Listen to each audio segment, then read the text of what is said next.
का सावन का महीना आने वाला है और इस महीने की शुरुआत के साथ ही एक बार फिर कावड़ यात्रा शुरू होगी। लेकिन कावड़ यात्रा के शुरू होने से पहले ही फिर से घमासान शुरू हो गया है। सरकार ने फरमान जारी किया और इसी फरमान को लेकर एक बार फिर विवाद देखने के लिए मिल रहा है। यूपी सरकार ने कावड़ यात्रा के दौरान इस पूरे कावड़ के रूट पर चलने वाली हर दुकान के नेम प्लेट पर दुकानदार का नाम पहचान लिखने का आदेश दिया।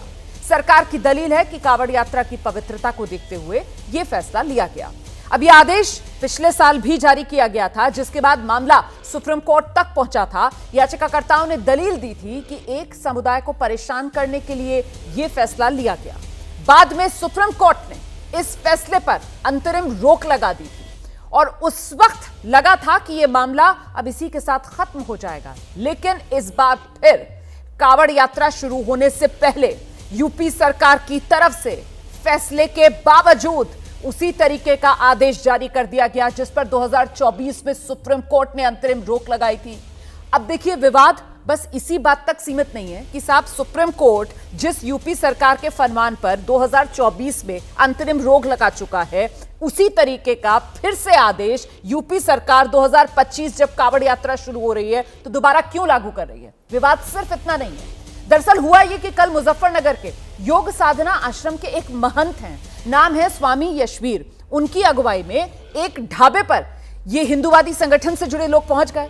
वहां जबरदस्त हंगामा हुआ और आरोप तो यहां तक लग रहे हैं कि वहां उस ढाबे पर काम करने वाले लोगों की पहचान जानने के लिए जो ये पहचान अभियान चला रहे थे, इस दौरान स्वामी यशवीर की जो टीम थी उसने पंडित जी वैष्णो ढाबा, इस ढाबे का नाम है, इस पंडित जी वैष्णो ढाबे में काम करने वाले एक कर्मचारी से बदसलूकी कर डाली। यहां तक आरोप लगाए जा रहे हैं कि उसके कपड़े तक उतरवा दिए उसके धर्म की पहचान करने के लिए।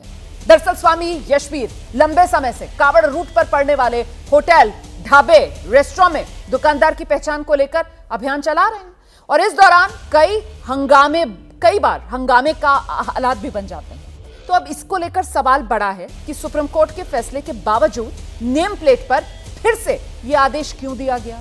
सरकार का आदेश कावड़ यात्रियों की शुद्धता के लिए या फिर सरकार के आदेश के जरिए निशाने पर मुसलमानों को लिया जा रहा है, दलितों को लिया जा रहा है। ये सवाल बड़े हैं और सवाल यह भी कि दुकान पर नेम प्लेट लगाने से ऐतराज किसे है, ऐतराज क्यों है, और सवाल यह भी है कि नेम प्लेट के आदेश को सरकार लागू करवाएगी या फिर आम लोग जो हैं, जो महंत स्वामी हैं, वो सड़क पर उतर जाएंगे और वो देश की कानून व्यवस्था को अपने हाथ में ले लेंगे। कोई भी हिंदूवादी संगठन जो है वो सड़क पर उतरकर देश की कानून व्यवस्था को खुद अपने हाथ में ले लेगा क्या?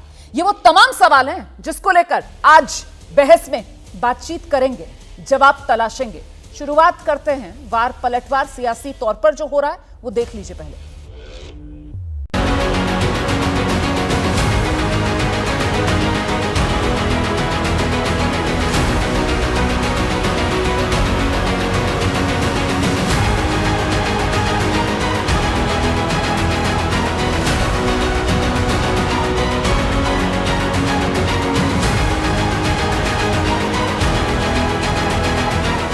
ने ये गत वर्षों की भांति इस वर्ष भी अभियान चलाया है कि किसी भी सनातन धर्म के लोगों का धर्म भ्रष्ट न हो। चाहे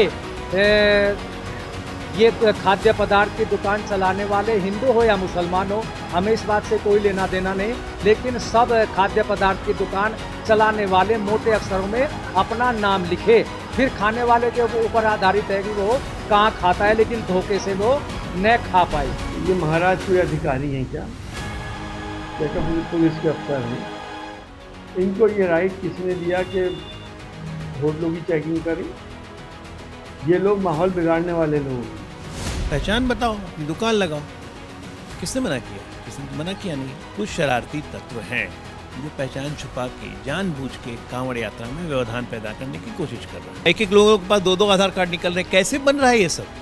पिछले साल जब कांवड़ यात्रा निकली थी और वहां पर मुजफ्फरनगर के एसएसपी ने नेम प्लेट का ऐलान किया था और फिर उत्तर प्रदेश में ये लागू किया गया। उसके बाद कुछ लोग सुप्रीम कोर्ट गए और सुप्रीम कोर्ट ने नेम प्लेट लगाने को मना कर दिया, रोक दिया था। और अब फिर इस तरह का ऐलान किया जा रहा है कि सुप्रीम कोर्ट के फैसले के खिलाफ कार्य किया जा रहा है। कोई भी नॉन वेजिटेरियन अपनी किसी हिंदू देवी देवता के नाम से अपने रेस्टोरेंट का ढाबे का नाम ना रखे, उनको सख्ती के साथ निर्देशित किया गया है। कोई भी ऐसा काम ना हो जिसके कारण से कावड़ी की भावनाओं को ठेस। बीजेपी वाले मीट खाते हैं, दुकानों में कैमरा लगाइए, अगर बीजेपी वाला है उन्हें मीट में दीजिए। मैंने अपनी फ्लाइट में अपने बगल में एक बीजेपी के बड़े नेता को खाते देखा है।